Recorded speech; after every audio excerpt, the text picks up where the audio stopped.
Mohammed. Yeah, I'd like to check two things. One is it's coming back to, this idea of must be an appreciable advance.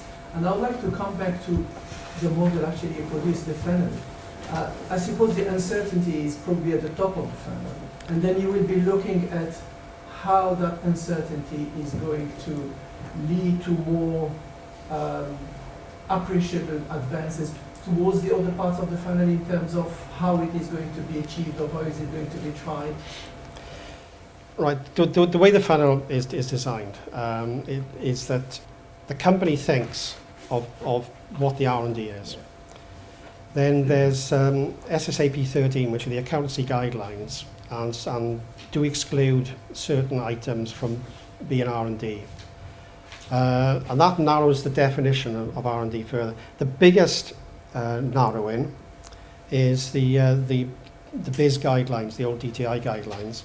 And the DTI guidelines actually define the extent of R&D. So it defines what an advance is, it defines what an uncertainty is, and it defines when R&D starts and R&D ends. When you get down to the HMRC legislation bit, the HMRC legislation in broad only defines which scheme you fall under and which costs qualify. Because the DTI stroke BIS guidelines were set up originally for a variety of purposes, not purely for HMRC, but for lots of other purposes. So when you talk about the funnel coming in, it's not in the sense that you say where the uncertainties lie. Where you would look at the definition of where the uncertainties are, what the advances are, that all comes within the BIS guidelines. So it's purely in that one bit in the middle.